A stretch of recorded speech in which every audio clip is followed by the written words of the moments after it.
Bueno, otra de las cuestiones importantes en materia económica que tiene que ver con lo que está pasando ahora en los Estados Unidos es la quiebra del banco de, bueno, nada más y nada menos que Silicon Valley, uno de los bancos más grandes del mundo que presenta la quiebra. ¿Cómo ves esta situación en los Estados Unidos y si crees que va a tener algún efecto dominó o cuál es el efecto que va a tener allí?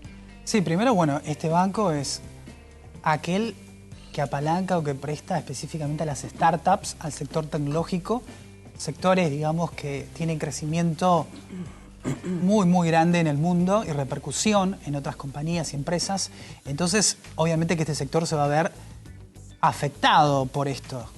Pero algo que hay que entender, digamos, de fondo es el comportamiento de la Reserva Federal en los Estados Unidos de Norteamérica y que específicamente tiene que ver con su guerra, por decirlo en términos coloquiales, con la inflación. Claro. Estados Unidos, a partir de la pandemia y de alguna manera banear el mundo con dólares, trajo eso a su economía, este crecimiento, digamos, de la suba generalizada de precios. Y eso salió, digamos, a partir de la Reserva Federal, que comenzó a mitigar esta inflación, y lo que generó en la economía, específicamente en los Estados Unidos, es que comiencen a ocurrir este tipo de cosas.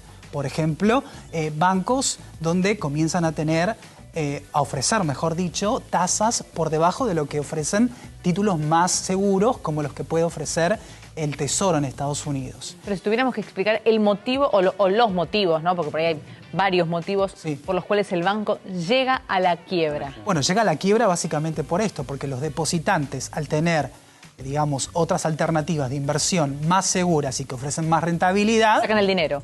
Exacto. Y el banco no tiene cómo responder. Se van, los depositantes... Ay, me suena una historia tan conocida, mira. Podemos dar cátedra. 2001. Exacto. Claro, van a buscar la plata y básicamente... Una corrida, pero una corrida importante. Claro. Pero no como la de 2008, por ejemplo, ¿no? Que fue una crisis, no de corrida, pero sí una crisis importante, pero sí nos genera un pánico, nos prende la alarma de alguna manera a nivel mundial, porque esto afectó a nivel mundial en todas las bolsas. Entonces, lo que ocurre en este sentido es que la Reserva Federal tiene que hacer una cosa, que por ejemplo lo hizo esta mañana a través del comunicado de Goldman Sachs, ya dice, de alguna manera, la Reserva Federal no subirá este mes las tasas de interés. Entonces eso... Quédense quietos, dejen la plata donde está. Claro. Por ahora no se va a enfriar la economía, por ahora, digamos, vamos a tener una postura un poco menos agresiva. ¿Y qué pasa con esos ahorristas? Porque los ahorristas que fueron al banco a buscar su dinero y no lo encontraron, el banco quiebra porque no tiene cómo responder y un poco también porque la entidad bancaria no tiene el respaldo que debería tener. Ahora, el gobierno de Estados Unidos dijo, vamos a responder a los ahorristas. Pero lo cierto es que el seguro que tienen, en verdad, cubre un porcentaje de la cantidad de dinero que no le podían devolver. ¿Qué pasa con esos ahorristas en Estados Unidos? Yo creo que va a haber calma. Tanto Joe Biden lo dijo, digamos, en un discurso bastante claro, que va a tratar de solucionar esto. Y sobre todo el pánico, el efecto sistémico que puede causar el derrame en todos los sectores de la economía en los Estados Unidos. Ahora, acá en Argentina veníamos con el impacto de la guerra, bueno, lo que pasa con el Fondo Monetario. ¿Esto puede afectarnos? O sea, ¿algo más nos puede pasar? Bueno, hoy, en el corto plazo, la bolsa terminó en baja, ¿no? Muy mal. Sí. Terminó en rojo, cayó un 4%, empresa líder energética YPF cayó 7%. Por lo tanto, en el corto... ¿7% YPF? 7% cayó. Es un montón. Es un montón. Es un montón. Igual YPF viene de mucha suba, pero... Sí. Y además el viernes presentó un balance espectacular. Ay, claro. ¿Cuánto le duró? Ahora, ¿por qué algo que pasa en Estados Unidos en un banco termina afectando, bueno, las bolsas? Sí, afectó al mundo. Al mundo. La globalización. Al mundo. Sí, sobre todo como les decía anteriormente, el pánico, el que ya, digamos... Todo el mundo está esperando de que en algún momento Powell, líder de la Reserva Federal, diga no subimos más las tasas. Entonces el sector de equity, el sector accionario en Wall Street de empresas tecnológicas comienza a crecer de nuevo. Eso es lo que estamos esperando todos aquellos que estamos en constante seguimiento del mercado. Entonces a partir de esta situación, obviamente nos genera como cierto temor, como cierto, digamos, estar expectante a ver qué va a pasar. El tema de subir las tasas en Estados Unidos significa que el dólar aumente, digamos, de valor y que sea más codiciado. Puede ser esa explicación. Sí, o acceder Por a eso- bonos que pagan más tasa de interés, te conviene quizás acceder a bonos que tener el dinero guardado, digamos. Buscas Exacto. otras alternativas, porque se paga más interés por otras alternativas que no es el dinero en el banco. Ahora, supongamos que, como dice Biden, va a responder ante los ahorristas. Hay un tiempo prudencial. ¿Qué pasa en el mientras tanto? Porque la mayoría son startups de tecnología Claro. que trabajan todos los días y de repente el respaldo de 4 millones de dólares que tenía en el banco, que es lo que se prevé que más o menos tenía cada una de estas empresas, ya no lo tienen más. Eran pocos clientes que concentraban todo el dinero. En el mientras tanto, ¿qué pasa? Hasta que venga la Reserva Federal y le devuelva a los ahorristas. Claro, porque digamos, todo muy lindo, pero uno quiere el dinero Claro. ya, hoy. El dinero es de ellos, de hecho, de la empresa. ¿Qué pasa en el corto plazo? Y seguramente va a haber como una puja, pero... ¿Le tenés fe a la Biden? Reserva. A la Reserva. A la Reserva Federal. Le tengo fe, digamos, al sistema, a que nadie va a querer dejar que Claro. esto suceda, porque, Claro, o sea, que esto se caiga. claro, ya estuvo a punto de caerse con la pandemia, estuvo con ese temor bastante grande que no sabíamos realmente qué iba a pasar, y la Reserva Federal salió a responder y generó, digamos, esta inflación. Entonces tampoco... Yo creo que también la Reserva Federal va a ver qué va a hacer ahora, porque si no está interviniendo demasiado y a veces tiene un efecto positivo, pero a veces puede generar efectos colaterales totalmente negativos, ¿no? Como la inflación que todavía no puede menguarse. ¿Y esto no tiene comparación con lo que pasó en el 2008, en la crisis? No, porque las financiera? condiciones, digamos, son distintas. En 2008 tenías, por ejemplo, en la crisis subprime tenías como... Por ejemplo, cualquiera podía acceder a créditos para hipotecas y Sí. demás sin tener, digamos, una calidad crediticia muy alta. Claro. Entonces, eso generó totalmente una crisis de otro tipo, digamos. Esta es como específicamente a lo que tiene que ver con los Los depositantes y que, obviamente, la Fed, al no poner tasas mucho más grandes que la de los bancos, bueno, esto podría calmarse momentáneamente, ¿no? ¿Qué grado de responsabilidad tiene Donald Trump en esto que pasó puntualmente en Silicon Valley? Lo digo a partir de la determinación que tomó de modificar aquellas reglas que tenían que ver con los controles y el escrutinio que se hace sobre los bancos, que tienen que tener cierta reserva para respaldar a los ahorristas. ¿Qué grado de responsabilidad tiene esa determinación? Mira, los bancos y toda organización, digamos, financiera tiene que, obviamente, ser monitoreada, tiene que ser controlada. Digamos, por ejemplo, sacándole un poco de este tema, el año pasado las crisis que tienen que ver con las blockchains, ¿no? Con todo el sistema, con todo el ecosistema cripto en el mundo, que obviamente al no tener algunas, digamos, exchange, estos monitoreos, como sí lo tienen los bancos. Claro, no tienen respaldo. Exacto, generan como esa cierta incertidumbre sobre lo que va a pasar.